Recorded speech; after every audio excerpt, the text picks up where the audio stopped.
Today on the Questable Garage, I install a seal in a door panel. I almost knocked myself out. Ouch! And we start a truck.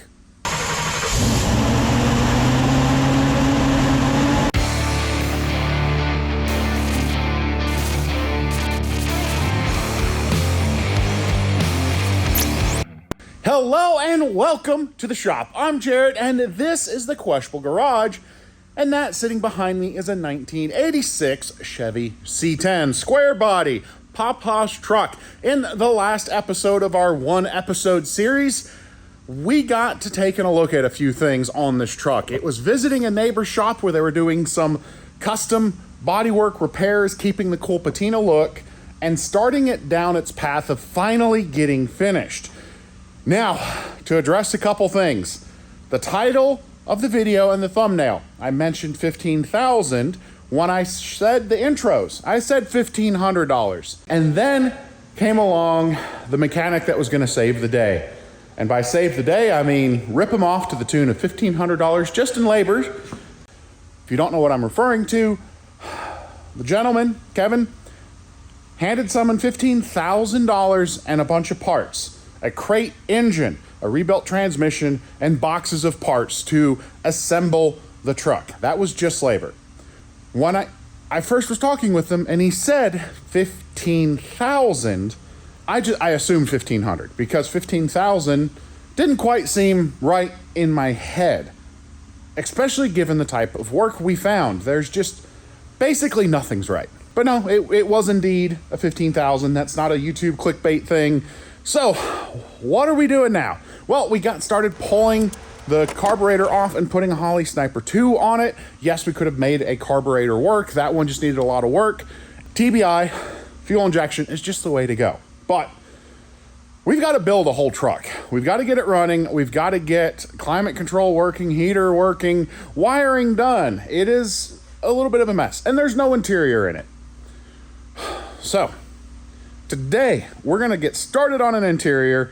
We're gonna get the thing running and we'll see what else we can get done. But absolutely none of it's gonna happen with me just talking to you guys. But yes, I did wanna address it. No, I'm not calling all mechanics scammers. I'm not calling all shops bad.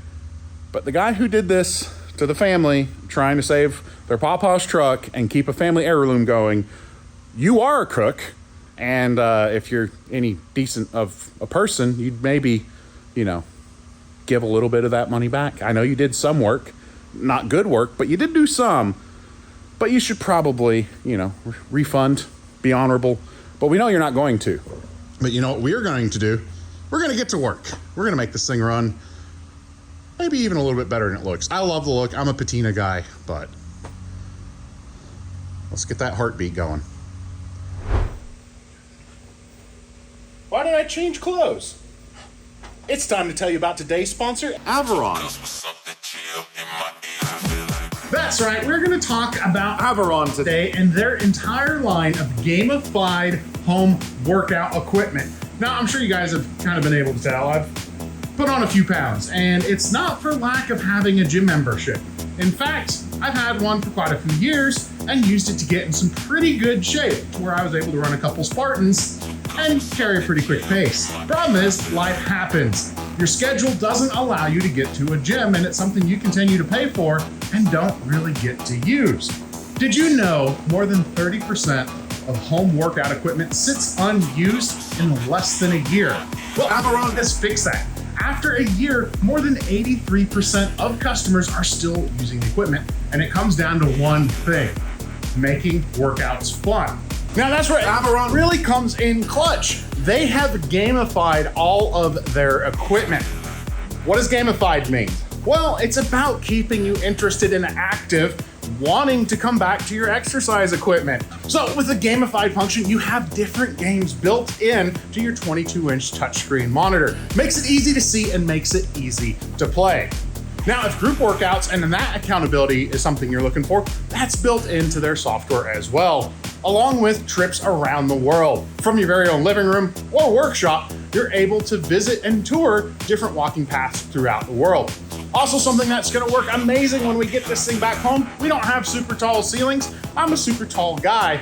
The Averon running deck is only 4 inches off the ground, one of the lowest on the market. Now, every change begins with your first step.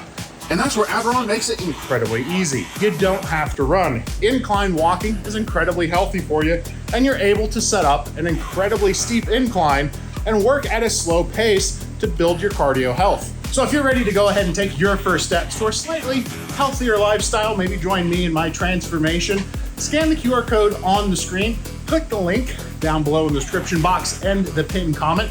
Learn a little bit more about Averon. They've got 3 gamified pieces of equipment. They've got the treadmill that I'm on right now. You've got a rower and a bicycle. So whatever fits your lifestyle best, they've got a piece of equipment that's gonna make working out a whole lot of fun. And if you use code questionable50, you're gonna save an extra $50 off your purchase. I absolutely love my treadmill. I'm looking forward to using it a whole lot more once I get it home. I had to film here in the shop first. So take your first steps to a more fun workout experience. Link in the description below. Again, big thank you to Averon for sponsoring this episode. As you can tell, I'm using this equipment. It's gonna be a permanent staple of my life. It's easy to fit into my schedule. No more going to the gym, worrying about if they're open or closed. No more monthly dues. It is time to get our threads fixed in the cylinder head so we can get that Holley valve cover bolted down. So we've obviously got the head pulled back out. I have the stud removed. I have got a towel kind of shoved in the crevices to catch as many of the fragments as we can, because you need to over drill that for our helicoil. We'll also come back and vacuum that. You can use grease and a couple other things to catch the traps and shards, but this cloth dam, rag dam, will do a pretty good job of it. Now, if you're not familiar with a helicoil, this is a threaded insert. That is a stainless steel wire that is bent to the correct thread. That inside thread is going to be 1/4 It's what we need. But obviously you can see you need to have some outside thread. They tell you what size drill bit you need, 17/64. Sometimes it's an oddball or a helicoil brand only size. Those kits will generally also come with that drill bit, and then they come with their own unique tap. Again, sometimes this is an off-the-shelf tap size, but nope, this is its own bizarro thread, so you can't use something off the shelf. Now, one modification I do when it is a relatively short hole and I want all the threads we can possibly get is they do have a very pointed tip on them normally. It makes starting it a little bit easier, but I knock that flat, and that's gonna let me set the thread insert lower because we can tap lower. Again, it makes it a lot harder to make sure you get it started correct, but if you're comfortable, confident in your ability, you can do that. Now, something else we do want to do is figure out the total hole depth. Easy process for that. Metal wire, electrical wire, anything. Kind of probe it down to the bottom of the hole, set your finger, and then we will transfer that to our drill bit so we know if we hit that black mark, don't go any further. So I'll get that set up, and then I'll set up the camera for you guys to watch, and we're gonna get a thread insert done. We've got the Sharpie mark that we then use to put some tape on to give us a rough location.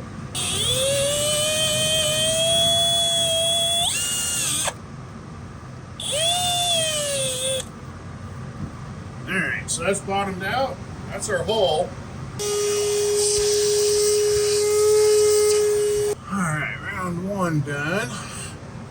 I'll tell you what's gonna be really tricky is this has that funky split in it to like hold the gasket. And that's keeping me from actually, come on.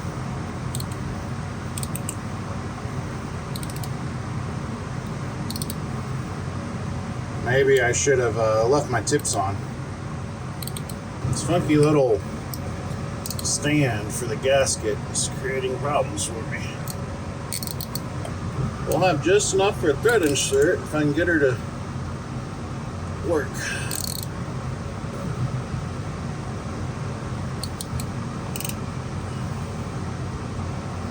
That's crooked.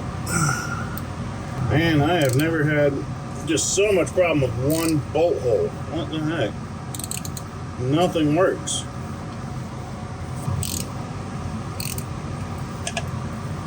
Well, normally this will tap nice and easy. Then you run the threaded insert down, but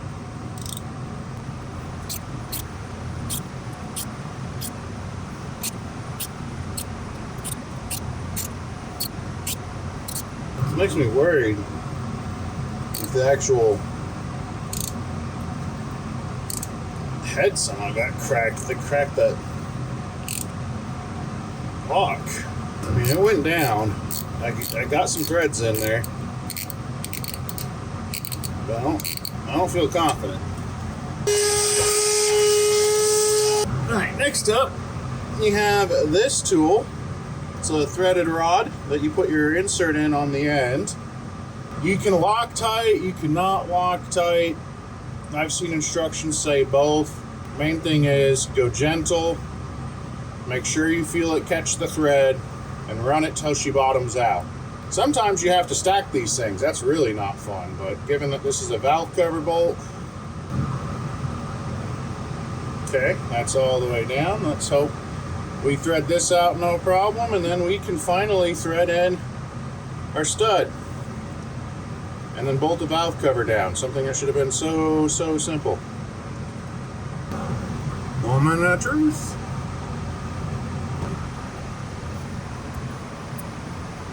Probably should do a socket, not a ball Allen.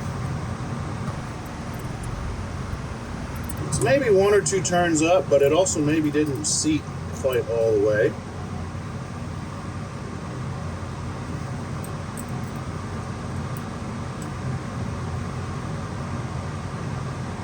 Alright, that is tight. Now it's time to clean up and put a valve cover on it.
Well, okay, let's get you caught up with what we've been knocking out and you've seen on the time lapse. I mentioned it was bugging me, those red plug wires. Doesn't that look so much better? We've got the black ones coming up. I did salvage the markers, so we have those little bits of yellow, but numbers makes it easier to install and remove. They're running underneath. I still need to secure them just a little bit underneath, but that looks a lot better. And we got our ignition coil wire made. So, fuel's run, everything's run. We just need battery cables and we can get this thing fired up on the Sniper. But instead of doing that, we're gonna tackle another project. This AC box, if you notice, it's got some holes.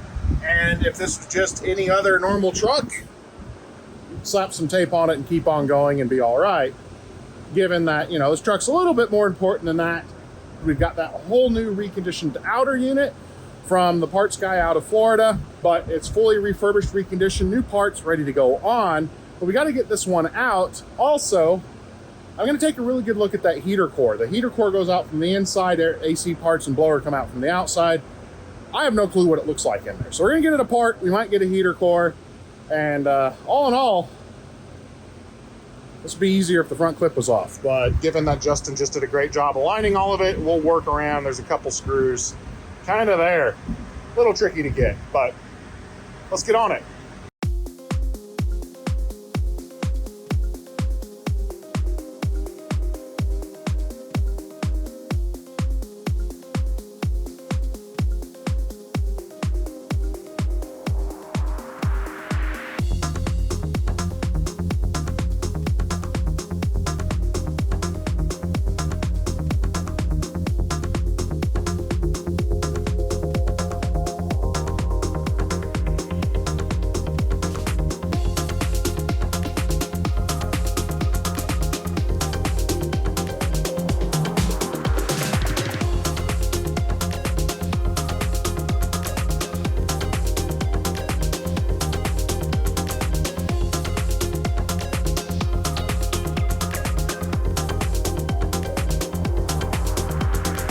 Well, all right, you know how sometimes you think, hey, if I do this one little bit extra, this one or two small steps, it will make the job easier. But then you're like, no, I can do it without doing that. And you spend 30 minutes and then you go back and spend 3 minutes doing the thing you should have started. Yeah, just drop the inner fender liner. It unbolts really easy. And then you can get to that hidden awful bolt that lives right there.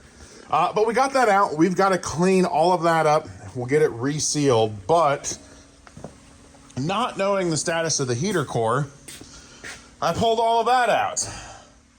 GM, I know it's been a long time ago when you engineered this, but why almost make it look like you can very easily remove the heater core and not take everything apart to split it in half? It was so close to being really easy to change out, but no, everything came apart. So that's gonna get a good cleaning and fresh gaskets and foam. Heater core doesn't look awful, but I am gonna replace it just so we know everything is fresh and new. So that's the old unit sitting there. Look how nice and shiny all of that new stuff is. It's gonna be pretty nice to put that in there. The other thing we're gonna need to do is a lot of this is vacuum activated. So I'm gonna have to check all the vacuum lines, make sure they're good, potentially change those out, and then make sure we type into that. So everything's going good, making progress. Originally, I thought it was just gonna be the Sniper and make it run, and we're gonna end up rebuilding the whole truck practically. We gotta get the interior fixed, dash assembled, wiring fixed, the original chair, of course, with Mexican blanket seat cover on it, the original. We'll get this thing all together and running and driving amazing. It's just all the little fiddly stuff. All right, so again, this whole project was just make it run, and now we're finishing the whole truck, which I'm excited to do because we talked a little bit about that story. That's what really drives us. But in finishing the whole truck, that also means the interior. And while we were in pulling that heater box out to go ahead and reseal it and clean it, we have got just a lot of small surface rust down in both side footwells. Everything back here is really good, so we're not really gonna do too much other than clean, and I'll show something special a little bit later. But right here, what we do need to do is come in with our wire wheel, knock all of the little bit of flakes and scales off, and then we're gonna come back with our sweet patina blackout rust treatment. I used it a ton on our satellite project and just about everything else around here because it's all rusty. But it's gonna do a really good job of locking in, chemically reacting, stopping the rust, and giving us a nice hard sealant. Now, you would think, Jared, what are you gonna do after the fact? We're getting carpet and everything, so we don't have to worry about, painting or anything like that for a color match. We just need to keep it from rusting so you don't Flintstone this vehicle anymore. It's really nice and getting a cool patina treatment, so we're gonna be able to get in there again, knock all that stuff down, make it a little bit better, and then show you some really cool stuff later. So we'll throw that GoPro in on the passenger side. I'm gonna get some glasses on, a mask on, and we're gonna get to work. All right. So I'm using kind of a fine bristle versus a coarse Because remember, I realized I've been using rust treatment wrong, and You actually want a little bit of rust.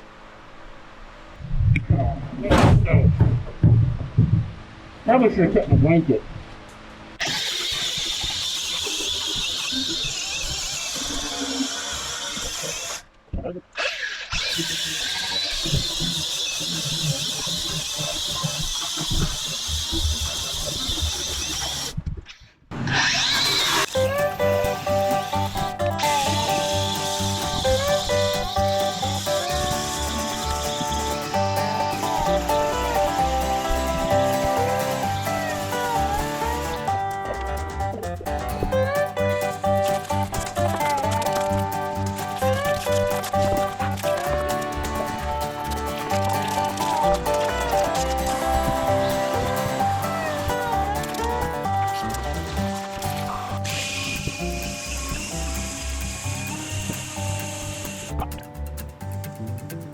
Alright, now we wipe down where we're gonna paint. Once that's done and dry, we'll wipe all this down a little later because we got stuff to do to it. That's not today. And I'm also just gonna kind of cheat because there is such a big area. We'll just put the acetone down and wipe her on up. Acetone, prep all, degreaser, a lot of things will work for you.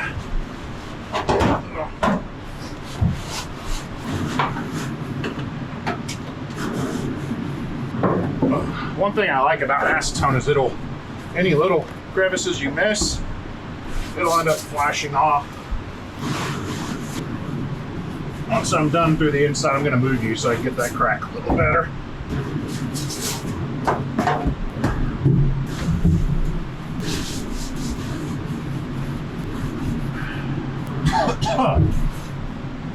Be smart. Don't breathe too much of that stuff. Whew. All right, guys, I'm gonna cut you off and then put you inside when we go to paint.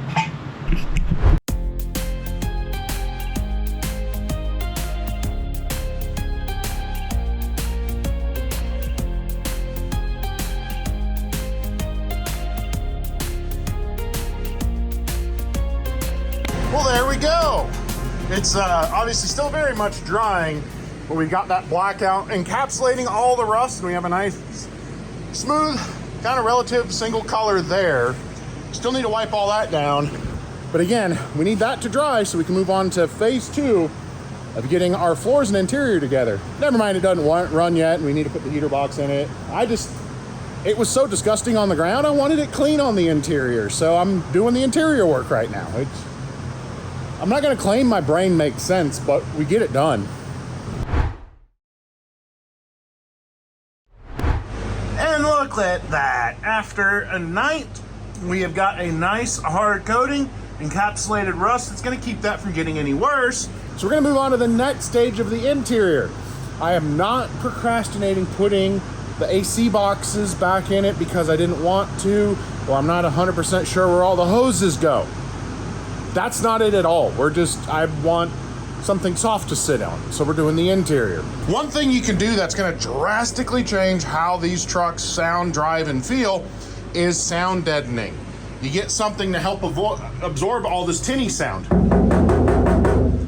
It takes that vibration out, and we've got some really cool products, that new one from AMD, and we're gonna do something different in the door skin, and I'll explain why as we do it.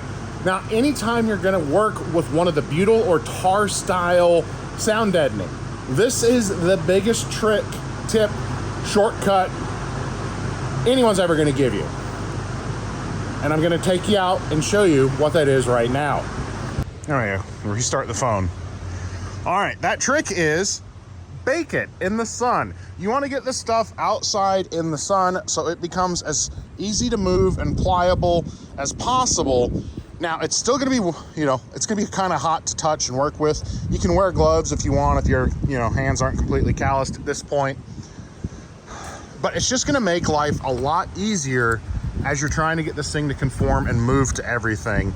Also, this is kind of the new hotness that I've not seen before from AMD that we're gonna put on all of the vertical surfaces and on our carpet area down under the floor pans. It's got this nice, thick extra foam on it, which is going to do an amazing job for sucking up all of that sound. So we're going to put this in our door panels, and the reasoning we're going with that may seem odd, but even inside your door, rain, moisture can get in there, and this foam is potentially going to hold on to some of that. So to just eliminate corrosion chances, we're going to run just the tar inside the door pans, so to eliminate that corrosion chance, we're going to run just the tar in the doors, and then we're going to have our foam everywhere else where moisture is much less likely to enter. So into the car, let's get to work. We've got our first sheet.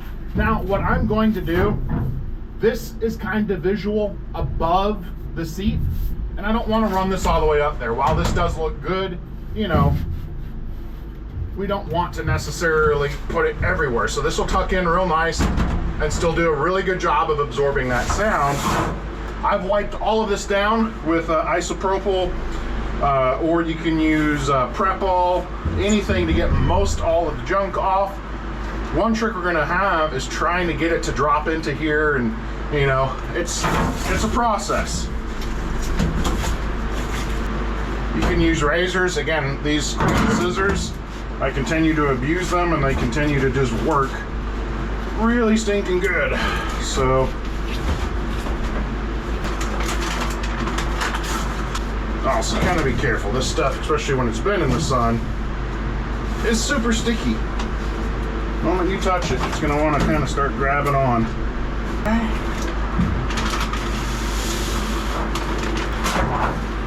Now, I know there's some of you out there who probably just like send it and yank the whole paper off at once. I like to just, you know, work it slowly. Okay. You want to come in with a nice hard roller.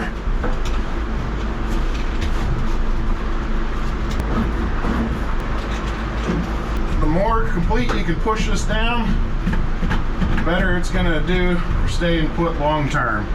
Now, I'm getting slight tears in the corner. Something you have to watch for around bends. That should hopefully work out a little better. I will say you can definitely hide your sins a little easier when it's just tar. This foam kind of just shows everything off. All right, so just one sheet. Hear how it's just a thud?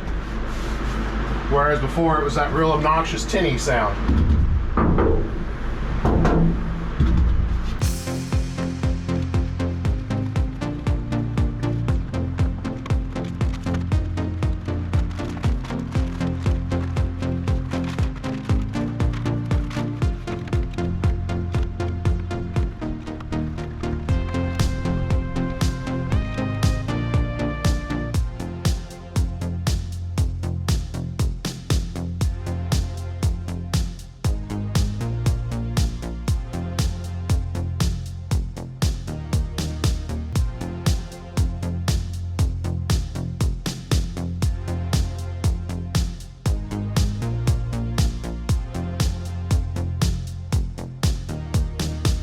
You know how sometimes you plan to do one thing and you just end up doing another because, I don't know, maybe it is just my brain, but we've got all of that AMD sound deadening down, and I wanted to see how it would feel under the carpet.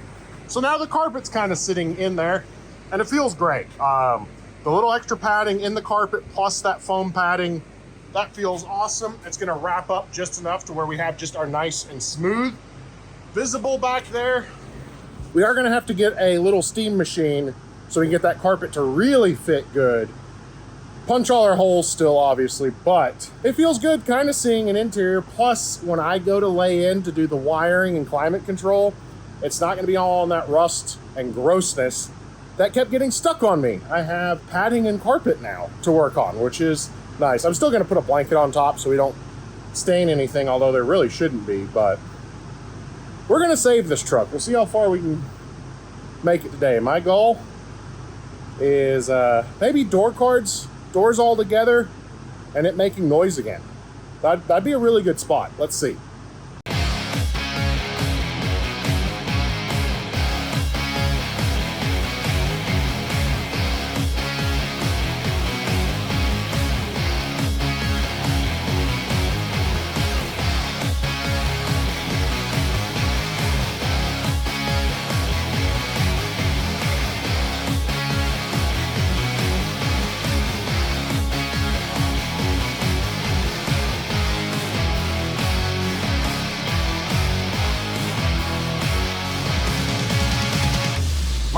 My goodness, my arms are a little bit too big for those holes. But we've got one full sheet mounted on the inside like I was aiming for. And again, you don't get tons of water, but moisture can get into the door. And that's why there's drain holes at the bottom, to let that moisture out. So you don't necessarily want to run that foam. But if you take a listen, you hear how neutral that is. Compare that to the side that doesn't have any. It makes a huge difference in the quality and drivability of your truck. So if you can, you definitely want to run some sound deadening in your car. So we're going to get this other half put in there, and then we're going to start rebuilding our heater core box so we can get that firewall put on. Also, for your 3D printers, I ordered some TPU. This was 3D printed, which is kind of cool, and that's going to act as a replacement gasket for where this comes through the firewall and it gets squished. It's kind of crazy to be able to print basically rubber. I still need to get my settings. It's a little stringy, but for what we need, it's perfect. All right, we're gonna go ahead, start getting our door cards ready to go on.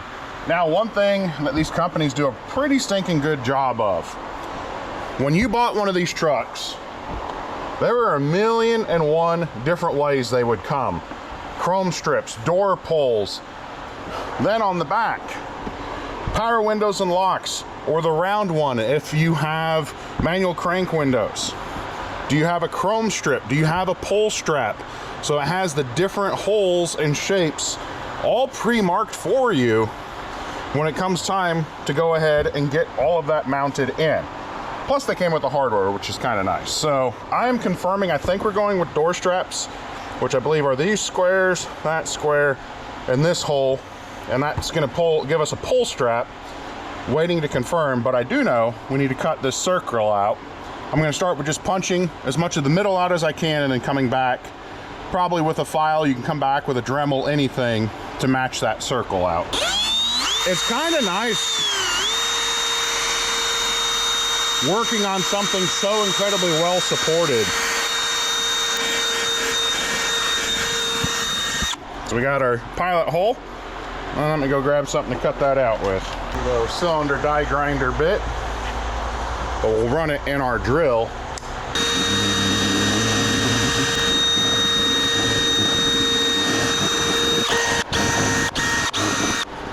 Just go slow and steady. You can always keep taking more off. You can't easily put it back on. All right, now we're gonna go to an even finer tool for the last little bits of adjustment.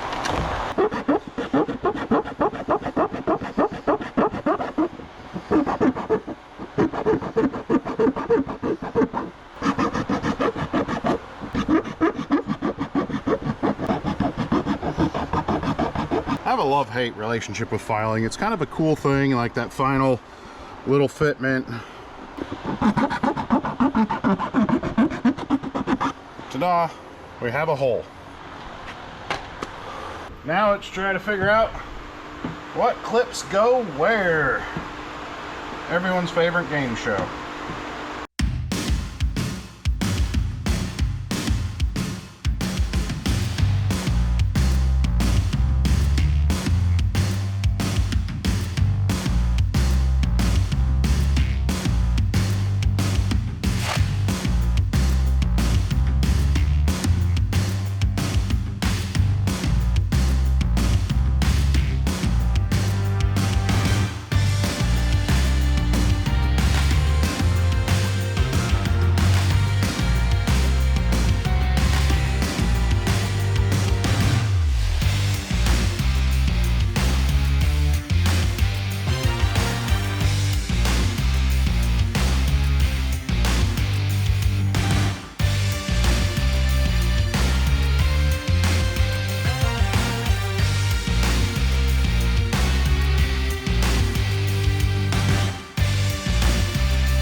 Which one would you guys have picked? pull handle smooth or black? Again, I feel like this is 100% the right choice.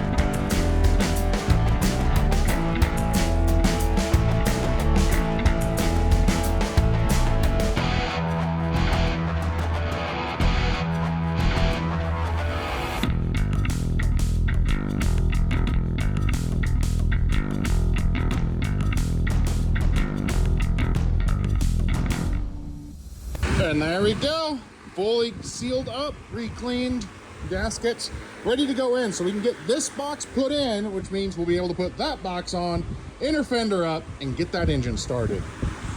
Also, it'll be a whole lot nicer to lay in the interior.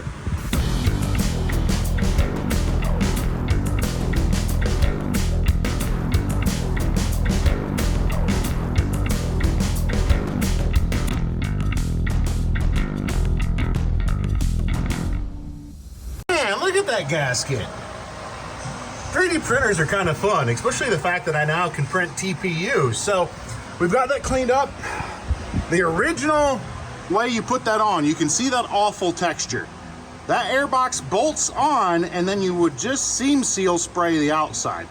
I'm gonna go ahead and run some foam. I thought about butyl. We're gonna run foam and get that box bolted on there nice and tight. Wheel liner up, Sniper running. That's the plan, at least. I've been saying it since the beginning, but now we're actually kind of getting close. Turns out taking things completely apart to clean them pretty, it takes time.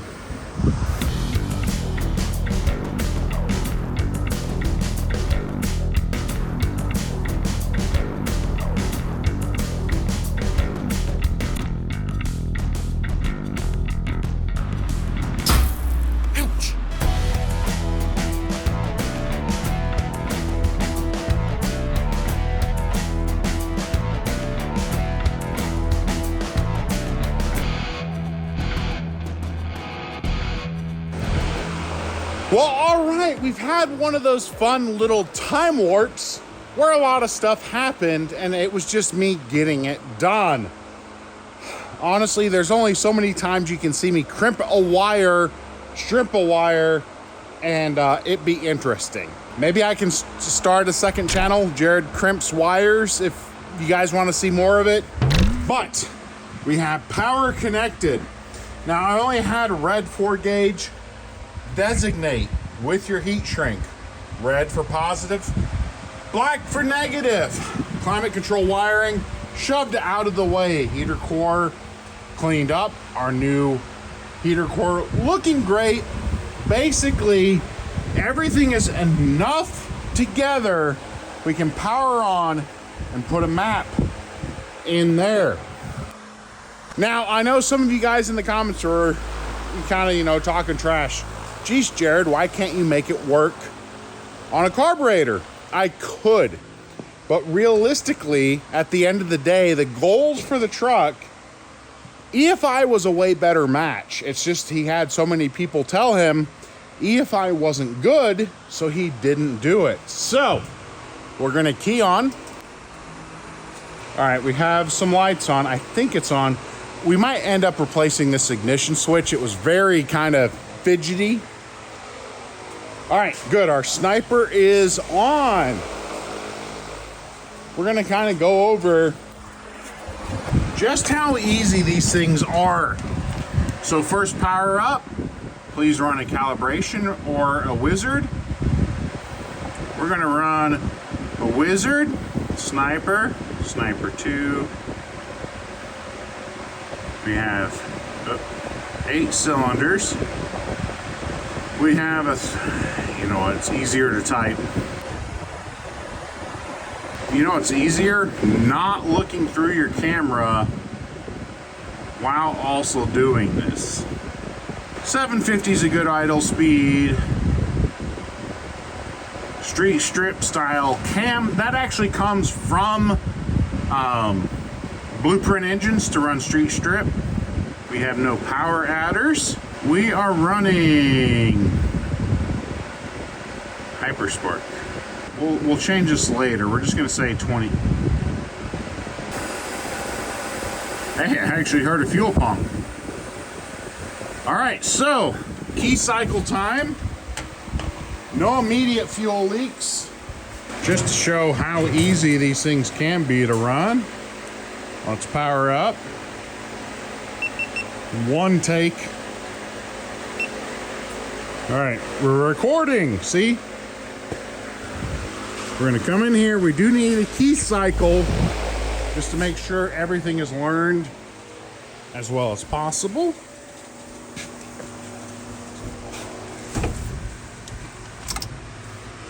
Key off. Count to 10.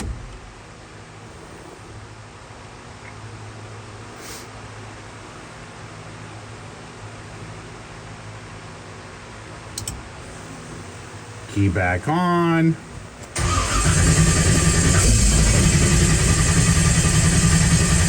Come on, old girl.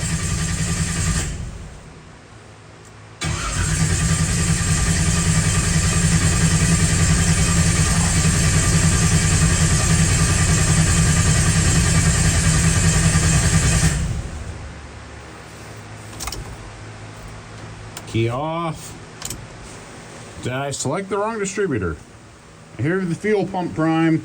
Honestly, I should have done that a couple times to make sure we had fuel all the way up.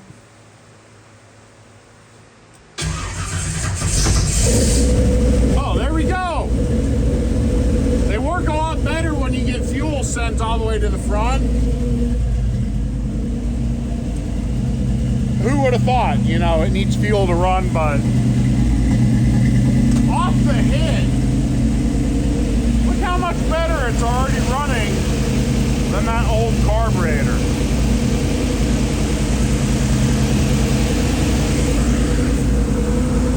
Listen, I'm not going to argue that carburetors are simple, but at the end of the day,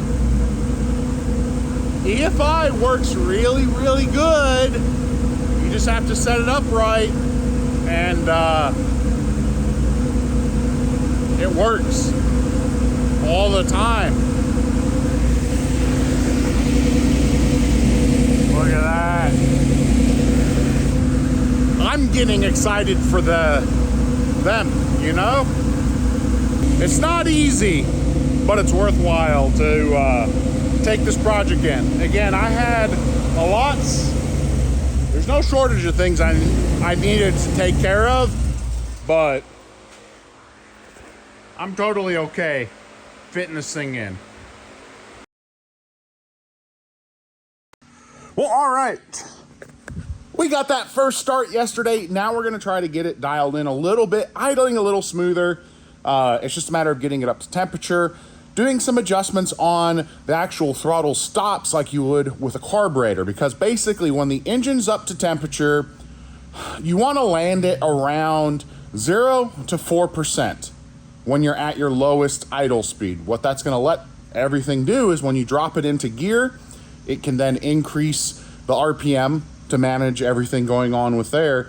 And it's just a trick of fine tuning that, and then we can start looking at some fuel mixtures and all of those other things. We're gonna probably really get into the tuning in later installment, you know, when things don't go according to plan and become a massively bigger project than ever intended.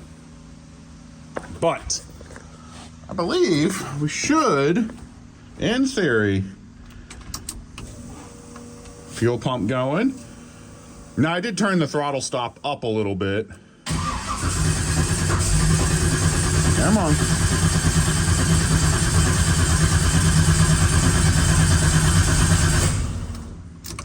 Why has it done that again to me? Maybe we skipped that part. All right, fuel pump prime. I I feel like I need to check my ignition timing there and maybe give it a little bit of extra battery juice.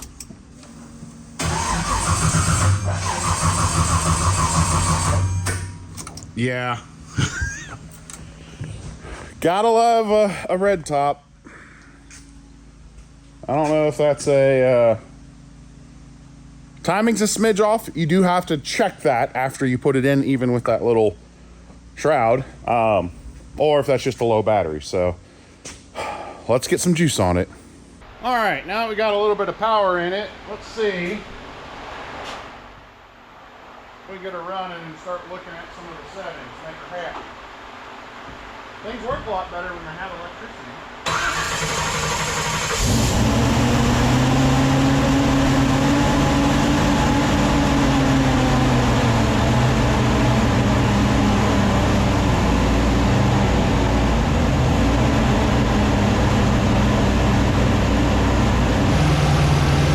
Okay, so there's a bunch of numbers on the harmonic balancer that don't really correlate much to anything. They look like a set of timing tape. There's a mark on the balancer, a line, that based on the number is 35 degrees of timing. But with it set to 10 degrees, the timing pointer on the engine, it's flashing perfect on that mark. And that Holley cap that you set things in by tends to be pretty accurate.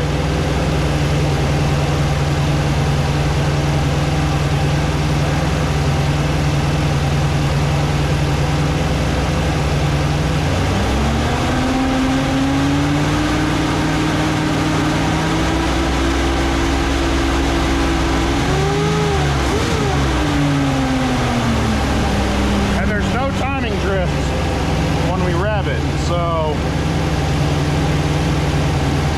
I'm gonna research that balancer a little bit more, but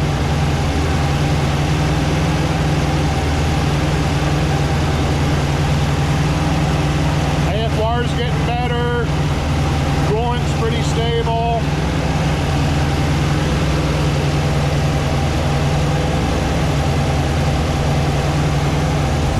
Well, we got her idling because I want to tweak a little bit more on that.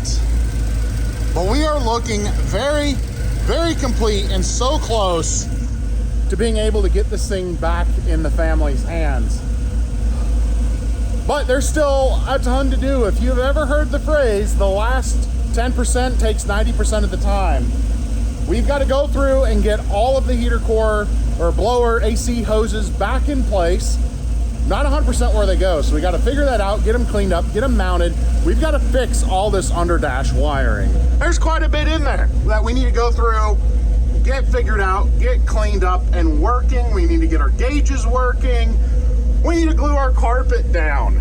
But we have made a ton of progress and it feels really good to hear this thing running. Look at those door panels. Thanks for closing, door. That trim panel, 100% the right call. Looks amazing. I'm happy and we're getting really, really close. And the good news is they're not waiting 3 years and they've not spent another $15,000. It's amazing. If you put a little bit of effort in, you can get a whole lot done pretty quickly.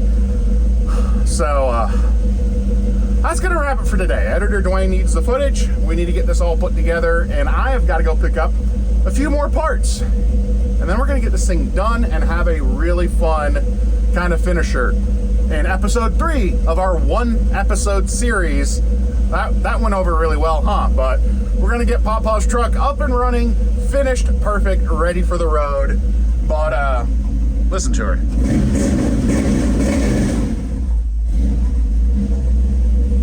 It's gonna be rowdy. It's a lot of truck for your first vehicle, but I actually think we ran out of gas. I need to go get some more gas for this truck, but I'm Jared reminding you guys to always make questionable choices. And again, one bolt at a time, you're gonna get your project done. We'll see you next time.